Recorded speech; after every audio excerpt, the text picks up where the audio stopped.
regulation from Brussels. I cannot believe that joining the euro is going to make that any better.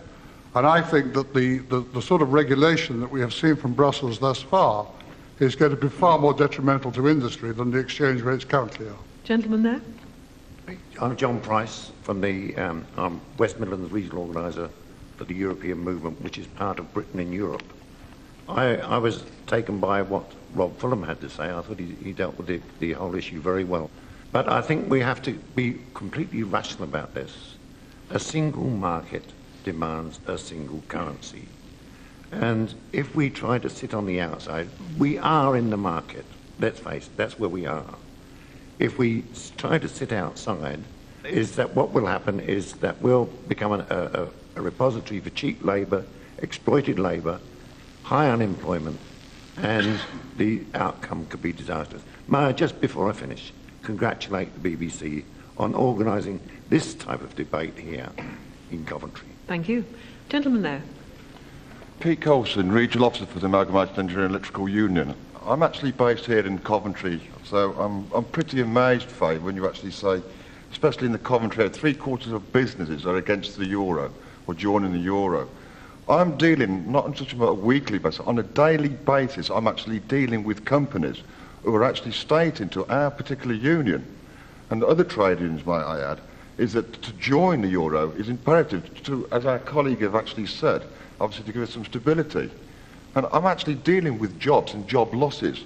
And it's not, our members don't want to hear the debate, they want their jobs being saved. And I'd also like to make just one other point there to the panel there, and that is that over half of British exports are actually exposed to exchange rate fluctuations in Europe. Surely getting rid of these transactions would be a substantial savings. Let me point out the sort of fluctuations in the exchange rate that we've had. Fact now is that the euro is worth around 63 pence. It started off at 70 pence. In May, its value had fallen to an all-time low of about 57 pence. That was losing about 24% of its value against the pound. It's now recovered somewhat.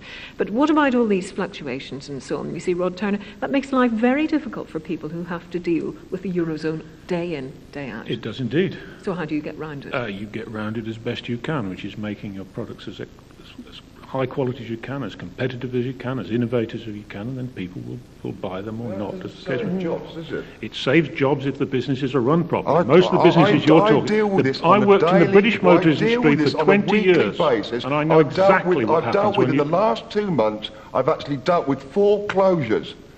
Now, for you to sit there and actually say you can deal with it on as you say, I think pretty a flippant remark. I have to deal with these people, their families, and the actual devastation to communities. I quite understand that, but if the business is not competitive, it'll go out of business. And the currency movement in the euro has not put anybody out of business by itself. Chorus are closing their plant in Teesside. And it isn't because they blame the fluctuation in currency. They actually said and turned around and said we are making 1,200 redundancies in Scunthorpe and Teesside because of the high level of the pound. Where are they putting their new factory? They're going to put their new factory in Poland. They're not putting it in the eurozone. They're putting their new factory in Poland. Out of Britain. That's the main thing. Exactly. All right, gentleman behind. Gentleman behind. Hello, Andrew Fairbairn, the Conservative parliamentary candidate for Coventry North West. All of us want to save jobs. All of us want a strong manufacturing industry. The question is how you achieve that. And the single currency, I think, would be a disaster for Britain because it means one set of interest rates. Looking at the exchange rate fluctuations is very important, but it's not the only issue. It's like choosing a house based on what colour the door is. There are other issues. And what it means for interest rates, what it means for the structure of the economy, are also crucial issues. That's point one. But point two, trade with Europe is crucially important to us. We need to increase our trade with Europe. But there is also a broader world. Half our trade was with that broader world. So even if we were inside a single currency with all the restrictions that means, there's a bigger picture as well. I'll put that point to Isabella. Yes, but we are part of Europe, and we have to accept that. We have to wholeheartedly. We can be part of Europe, but being trading with Europe. Nobody's against that in their right minds. But to be part of Europe and we trade with Europe now. We trade with the rest of the world now. We don't have a single currency now. And that's to our advantage, because it means we can have interest rates set to the UK's economy and not to the broader picture. And that's what's important for manufacturing jobs. That's what is important for the UK industry. Isabella? Yeah, I believe that what is important is what David said over there is a stable exchange rate, and to ensure that we don't have these fluctuations. And I believe that having those fluctuating doesn't only affect our manufacturers, but it has a knock-on effect on all sorts of other smaller businesses. Okay. Fact, the UK attracted a record amount of inward investment last year. The West Midlands attracted more than any other region in the UK, with very nearly 100 inward investment projects that created 5,000 jobs and safeguarded 13,000. And despite 18,000 jobs being lost in manufacturing here in the last year, many more have been created. There is in fact a net increase in jobs, helped by Marconi's decision to expand and employ an extra 2,500.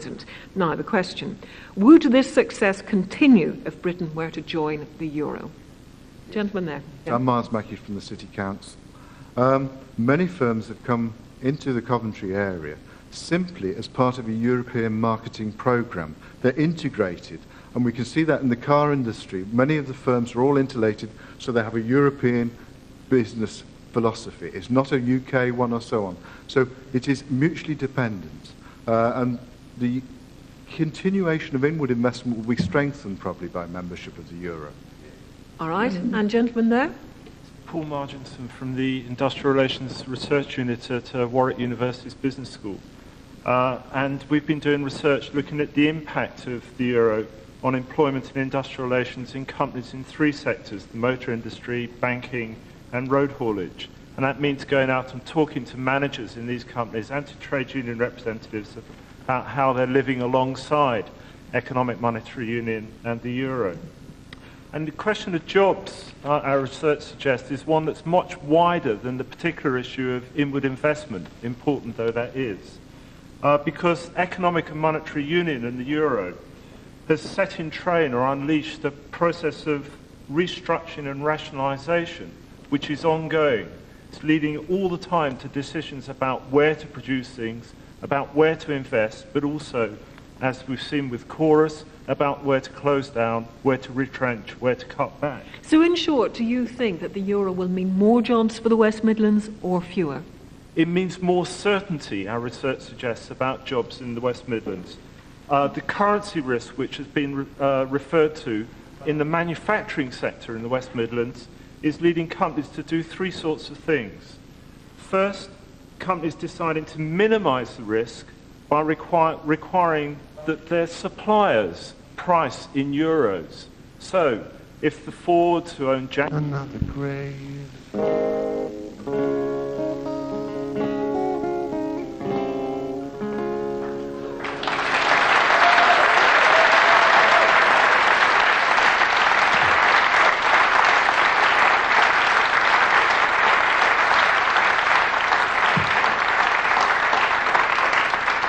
Ladies and gentlemen, we have for you tonight a selection of the best on offer at the Edinburgh Festival and beyond. And to start us off in a fantastic way, some people who've just finished the Edinburgh Blues Festival. Please welcome the Blues Band.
folks up on their feet. The engine room lays down the beat. Swing out, Rob!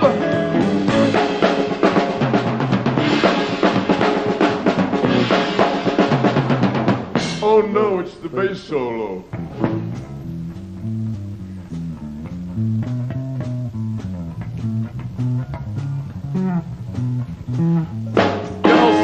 Search for fortune, others seek the fame. James Blake with Mighty John Lee and Buddy helping to carry the flame. Let's the singers do the walking, let's that guitar do the talking, and Cork, New York, and roll is walking. Look out, swing out, I said swing out.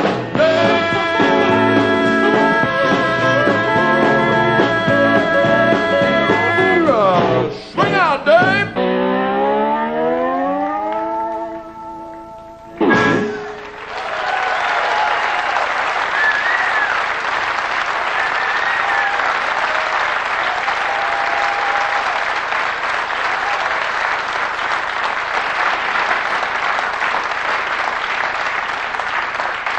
There you are, the blues band, absolutely fantastic. Minded, they've been playing longer than me. If I'd have practiced as much as that, I might be that good. Okay. Now, it always gives me a great deal of pleasure, just sort of rub myself like that. That's a personal thing. I don't really want to go into it. Are you all right there? Are you sure? Yes, you look slightly worried. You've got that slightly, oh my God, no. I've got my mum with me, don't say anything rude. Don't worry. Ladies and gentlemen, the next act you're about to see is, apart from being a close personal friend of mine, well, that's what I say, he doesn't say the same thing. He is a truly brilliant comedian. It's a real pleasure to be able to introduce the fantastic Jeff Green.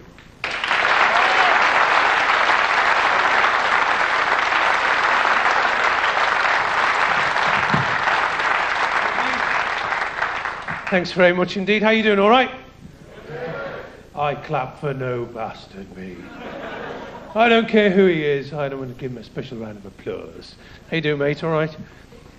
Oh, you've got hands, have you? Yes, I'm saving them for later. I don't want to get my hands too puffed out too early on in the show. This is my 9th festival. When I first came here, I shared a flat with Eddie Izzard and I did a gig with Lee Evans. I'm glad I've left those two losers behind, ladies and gentlemen. They were holding me back. I'm not feeling great today, though, because I found my first grey pubic hair. Yeah, in a kebab. It was You don't expect that, do you? Because age creeps up on you, doesn't it? You think, oh, I'm really young, and then one day you catch yourself tucking your shirt into your underpants. And you go, oh dear, that is really comfortable.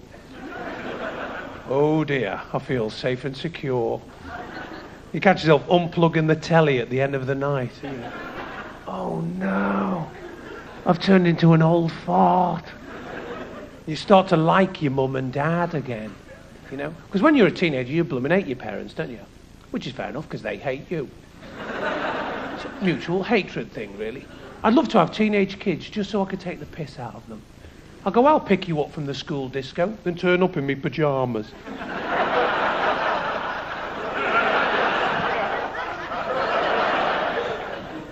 There's Dad. I go, oh, we're not going, are we? I thought I'd come in and have a bit of a dance. Why not? I've got me dancing slippers on. Or turn up on school sports day in a pair of really skimpy shorts. Pulled really tight. New testicles in 2 different time zones.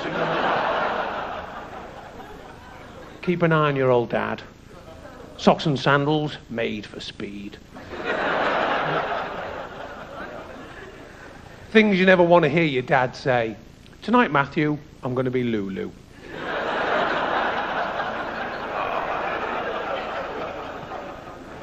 You know, but you go from that to in your 30s on the phone going, Mum, I would love to come caravanning with you. 10B? Ooh. No, I'll bring a packed lunch. I'm not paying cafe prices.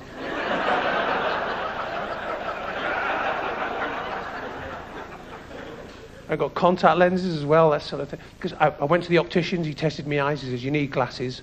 I went, OK, fair enough. He says, have you thought of lenses? I said, well, not really, because I didn't know I needed bloody glasses, didn't I? Yeah. Moddy sat on the couch at home going, I fancy some contact lenses. Why? I want to blink a lot at parties, that's why. You've seen these people, what a great party this is. Is someone smoking? Over the road? Thing is, what I want to know is, why do they give the most short-sighted people in the world the most invisible thing known to mankind to cure their eyesight? They're taking the piss, aren't they? He goes, there you go. What? 70 quid's worth. Where? On the end of your finger. I can't see me bloody finger. That's why I'm here. Oh, you must have dropped it.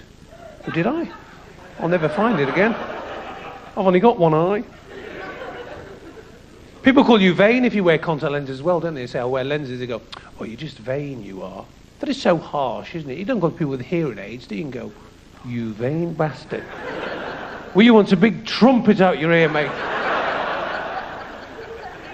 You're fooling no one. Stop showing off. People in wheelchairs, you vain bastard. You should be dragging yourself around. You're out on the pull, aren't you? Trying to look good. I can see right through you, you know. Yeah, because I've got my lenses in, that's why. And it is a spectator sport, isn't it? You put your contact lenses in, 30 people gather around going, ooh, you've touched your own eyeball. How'd you do that? I've got a blooming lens on the end of my finger. If I didn't hit the back of the bathroom at 400 miles an hour, I'd put my finger right into my eye for no reason. Because you can touch the white bit of your eye, but it doesn't really hurt. But don't touch the coloured bit, because it really hurts. And don't ever try and take your lenses out if you've taken them out already. Yes. That normally happens when you're pissed. You're scraping away the colour. I didn't know I had tinted lenses. You have now, Grasshopper. Well, that's my little bit, ladies and gentlemen, and you're a delightful audience, so I'm sure you'll enjoy the rest of the show. Thanks for listening to me, and I'll see you again sometime. Thanks very much.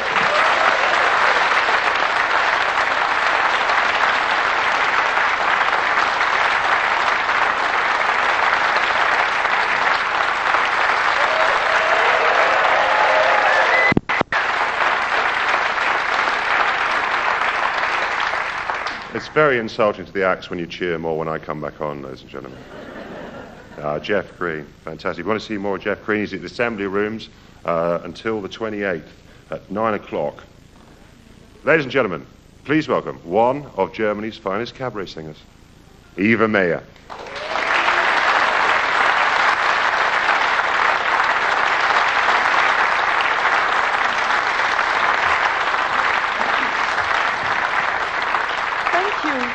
In front of the one and only brothel in Mandalay, men are queuing to get in.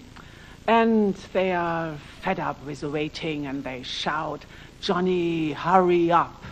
And in the second verse, this wonderful brothel is swept away by the sea and there's only memory left.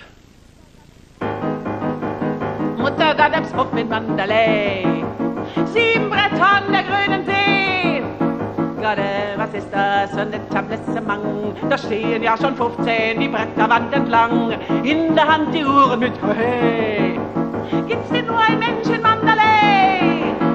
Menschen sind das Schönste auf der Welt, denn sie sind zum Teufel wert ihr Geld. Und es wäre alles auf der Welt in Ordnung, wenn der Mensch, der drin ist, nicht so langsam wäre. Nehmt den Browning, schießt mal durch das Türchen, denn der Mensch da drinnen hindert den Verkehr. Rasche Johnny Hey, rasche Johnny Hey, stimmt ihn an den Song von Mandalay. Liebe ist doch an Zeit nicht gebunden. Johnny, rasch, denn hier geht's um Sekunden. Ewig nicht steht der Mond über dir, Mandalay. Ewig nicht steht der Mond über dir.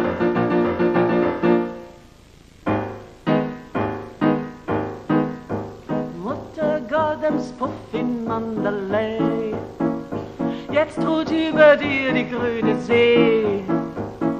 Gerade, was war das für ein Etablissement? Jetzt stehen keine 5 mehr die Bretterwand entlang. Jetzt gibt's keine Uhren, kein Bohey. Und kein Mensch mehr isst in Mandalay. Damals gab's noch Menschen auf der Welt. Und die waren eben wert ihr Geld. Jetzt ist denn nichts mehr auf der Welt in Ordnung. Und ein Puff wie diesen kennt man heute nicht mehr. Keine Browning mehr und auch kein Türchen. Wo kein Mensch ist, da ist auch kein Verkehr. Rasche Johnny Hey, stimmt ihn an den Song von Mandalay. Liebe ist doch an Zeit nicht gebunden. Johnny, rasch, denn hier geht's um Sekunden. Ewig nicht steht der Mond über dir, Mandalay. Ewig nicht steht der Mond über dir.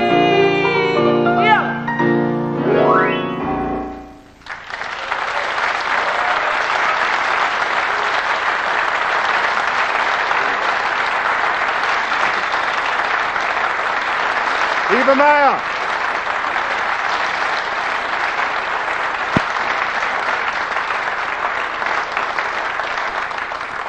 Eva Meyer and on the piano. Yes, one of Germany's finest cabaret singers, probably Germany's finest cabaret singer, I would say, to our audience here who went, oh, the other ones, I remember them. But I do quite a lot of gigs in Germany, because my agent is at Pillock. German audiences don't laugh at the end of jokes, they just go, excellent. Continue with your amusing stories. They're having a very nice time. Aren't we, Gunther? I am not Gunther, I am Otto. What have you done with Gunther? I do not know who Gunther is. I came here with my friend Gunther, you have taken his place. You are French now.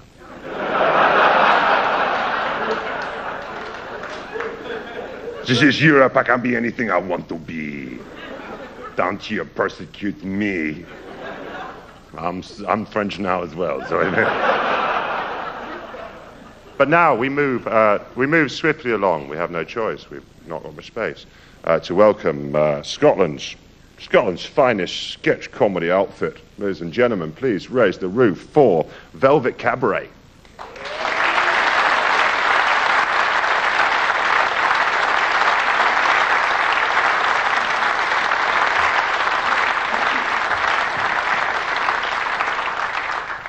We've been professional makeup artists for what, about 6 years now, Philip? Yeah, something like that, Darren, yeah. We've worked with all stars, haven't we? Oh, all the big names. Yeah. Last week we had that Hayley Mills in here. Oh, I loved her in that Whistle-Down Wind. Oh, so did I. Anyway, she was lovely, weren't she? Oh, she couldn't have been nicer to us. We even had a little nickname for her, didn't we? That's right, yeah. See, first day of filming, she come in here and she was very pale, weren't she? Yeah. So we called her Paley Hayley Mills. That's right. And then we noticed what bad dandruff she had, so we called her Scaly Paley Hayley Mills.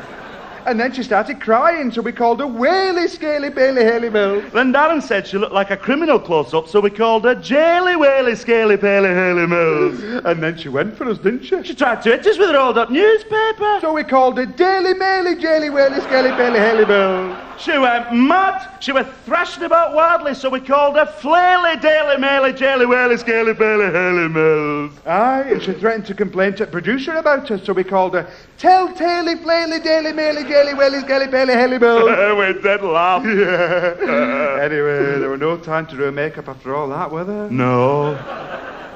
She had to go on set in that state. She looked like shit. Poor cow. Who's in next then? Conway Twitty. No. Never thought he'd be back.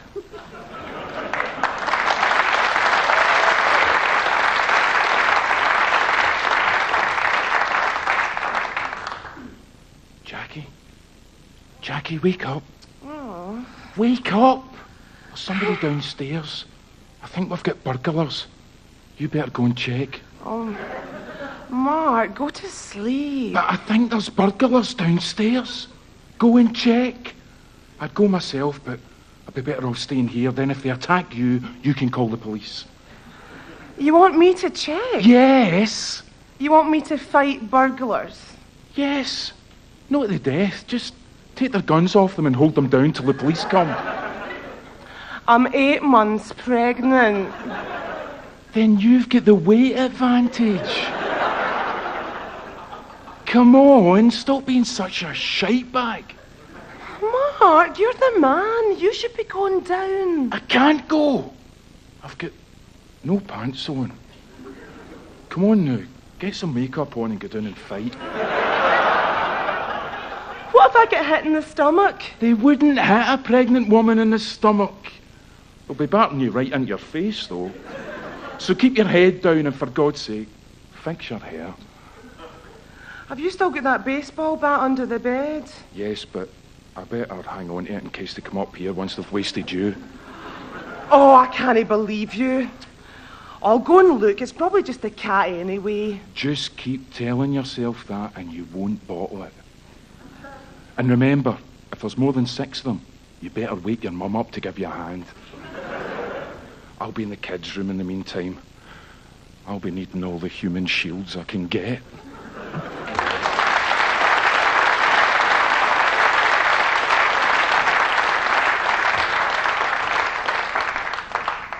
I find this a very neighbourly part of town.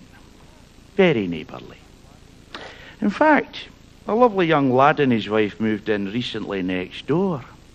I says to Margaret, I says, here, he's got some pair of shooters on him, as you know, eh? And the legs on the laddie. Lang legs.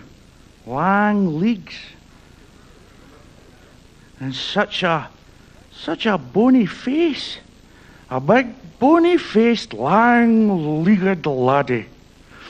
I says to Margaret, I says, I wouldn't like to wrestle with yon bony-faced boy on the back green for half an hour. I wouldn't like to grapple with big strapping shooters and lang legs. Lang legs.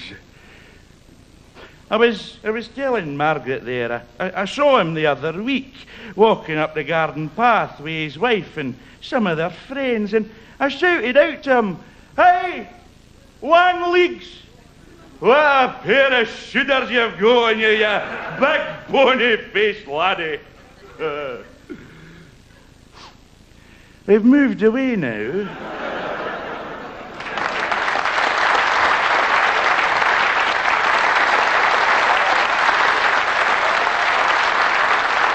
Velvet Cabaret.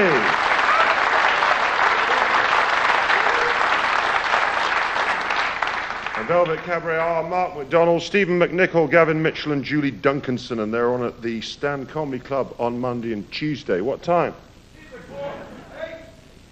How'd you do that?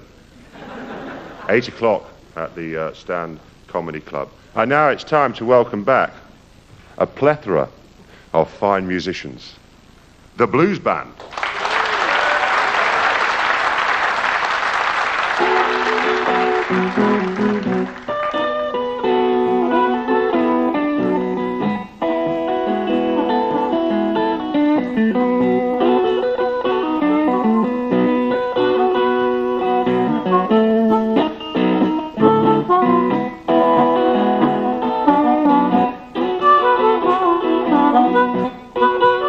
Will you come back, baby? Baby, please don't go. Can we talk it over, girl, one time before you go?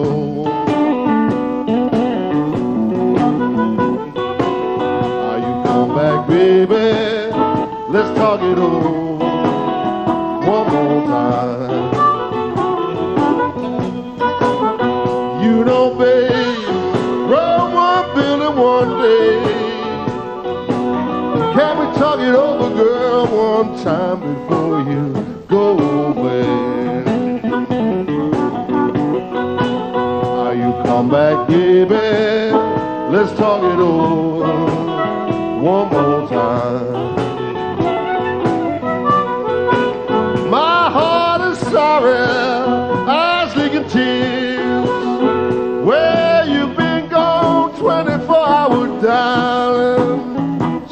1,000 years. Now you come back, baby, let's talk it over one more time. I'll tell you.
Dave Kelly doing the vocal on that one. Actually, that's a song the blues band had never recorded, but he has. Come Back Baby, or One More Time, one of those.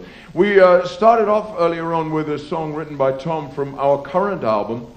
That's Swing Out Dave, and the album is called Brassed Up, and we're going to do another song from that album now.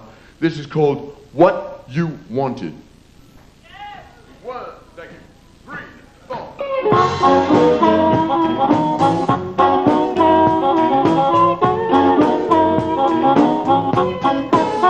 Gave you a pig foot and a bottle of beer.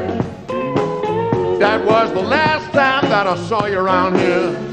Where'd you go? How'd you do? That thing you went after, was it good to you? And was what you wanted really what you wanted after all? Gave you wide open spaces to dispense you in. If I had, I might have known where you been. Where'd you go? How'd you do? That thing you went off after, was it good to you? And was what you wanted really what you wanted after all? You know the world is full of guys that will make you dreamy eyes. I wanna love you with all of their might. For you the only trick is fixing not to pick one that wants you for just one night. Gave you the moonlight and I'd give you the moon. But baby, when you get up there, turn around and be on soon. Then I will know where you've been and roughly what you've seen. But I'd ask you if you had a ball. And was what you wanted really what you wanted after all? Oh, get funky, Tom McGinnis.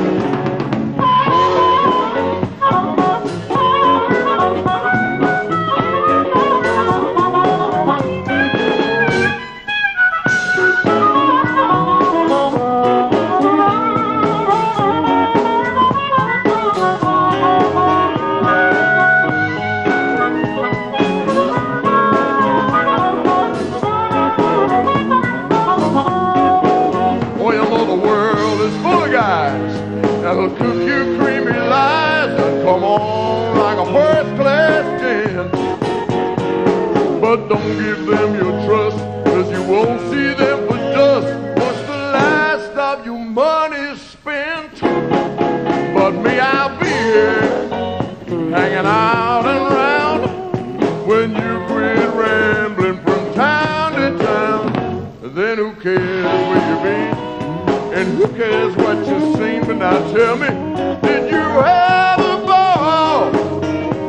And was what you wanted really what you wanted after all? Was what you wanted really what you wanted after all?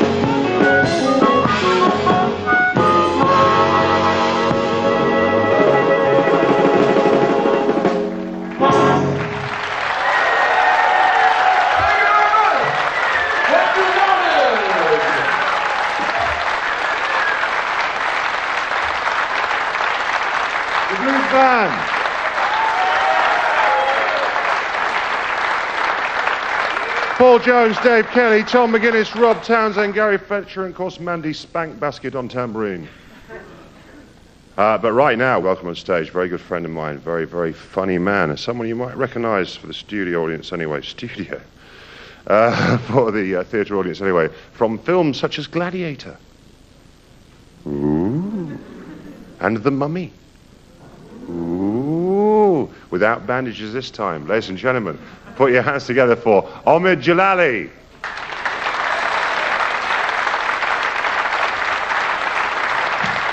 Thank you. Thank you. Good evening. I was here last year in Edinburgh. I was doing a comedy cultural exchange program. Because I was in Edinburgh and Keith Chegwin did Baghdad. And did very well. Much better than that bastard Jimmy Cricket. We had to kill Jimmy Cricket after 5 minutes. The reason he's incoherent. He goes, there's more, there's more. More what? Kill him! He's a bastard. Good evening. But after my success, many Middle Eastern governments have asked me to make a few announcements. Iran, first of all, they want to say that the fatwa on Salman Rushdie is still active. But on behalf of the Iranian Dyslexic Foundation, I want to apologize for the death of Willie Rushton. This was an accident waiting to happen. Apologize. Also, Palestine, the peace talks with Bill Clinton have broken down. But in a nutshell, the Palestinian government want to issue the statement that the problem is this. Jewish people say Palestine was promised to them by God, it's promised to the Arabs by Great Britain, case closed. Thank you very much. My name is Michael Caine. Not many people know that. I do impressions as well. One more. Oh, we are all the leaves of one tree. We are all the waves of one sea. We are flower of one garden. Bring us together in unity. Bring us together as one family. That was Enoch Powell suffering a mental relapse. Thank you very much. Well, anyway, I don't talk like that at all, ladies and gentlemen. That's just an ethnic ruse. Born out of insecurity, and also I could be making a very hard political statement about racial stereotypes, but the Arab thing gets me big laughs. People love me, so why rock the boat? And I am an Iranian, ladies and gentlemen. I'm actually the only Iranian comedian in the world. Actually, it should be said. Thank you, thank you, thank you. It's officially 3 more than Germany. But this is my contribution to multicultural society, because if you do laugh at an ethnic comedian, you warm and gravitate to their culture. So I hope by being in Edinburgh, everyone will warm to Islamic fundamentalism eventually. But because there's a big thing, race is a big thing. In Dover now, there's a big problem with refugees and asylum seekers. You see lots of English people going up in Dover, going up to these asylum seekers saying, "Oi, mate, could you get a job like where you're from, like in Pakistan?" They say, "Well, actually, in Kosovo, I was head of an engineering firm. I was also mayor of my city. I was also doing a PhD in conflict resolution and new models of democracy. Yeah. So why are you here? Because my house was bombed and my family was killed. Yeah. Yeah, but why are you really here? Actually, I always wanted to work in a chip shop in Basingstoke. Or pick fruit in Kent for no reason. You see, which is why I love being in Scotland, because here in Scotland, people are very kind of ethnically aware. You know, I always get people come and say, "Hi, my name is Morag. Just saw your show. It's my husband Gordon. It's very challenging, very on the edge. Oh, hi. Hi. Would you like to come back to our place in Morningside for a discussion on your act? Oh, we can have a wee cup of milky coffee and beautifully crafted yet understated crockery. You know." You recognize the voice. You get that kind of voice. I used to be a right slag, but I'm married now. Kind of voice. You know that voice. Very nice. But then you got the other type. People come and say, "See you, mate. See you." I think that's brilliant to see Packies doing comedy. Right? See what I'm saying? Because you're a Packie. I'm not. But this is man.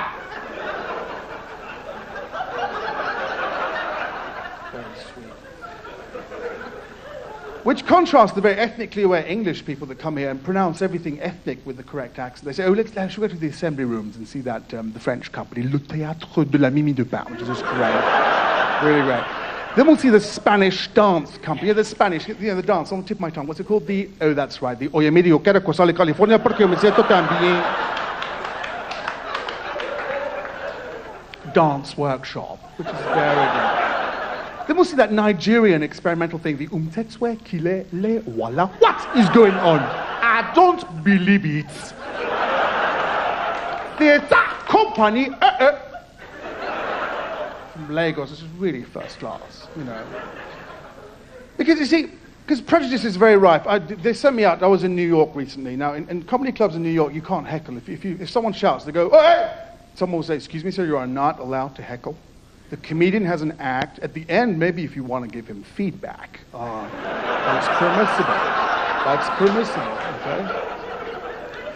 So imagine my horror doing a one-week run. The first night, guy gets up and goes, "Hey, buddy, we got a fat, limey Iranian hump, huh? Hey, buddy, you fly in from where, huh? Bongo land, huh?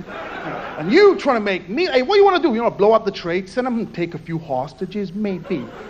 So, no, I'm trying to share my culture. Because, hey, well, you're some kind of Dudley goddamn do-right. Hey, buddy, if you take your itsy-witsy Iranian ass and get the hell out of here! And that was passport control, which tells you awful. Thank you very much. It's been lovely.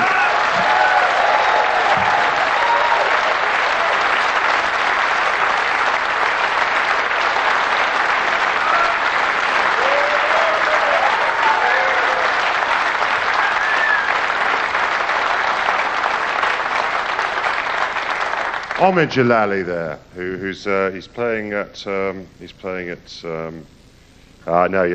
at Pleasance too, until he stops playing there, until his work permit runs out.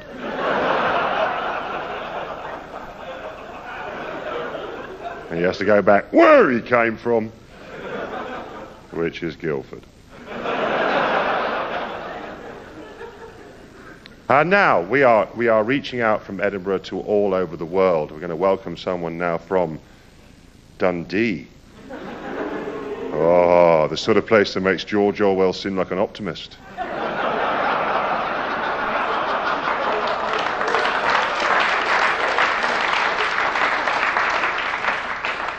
Even the people from Dundee applauded that one. Would you please put your hands together and welcome the director of the Dundee Guitar Festival, Alan Neve.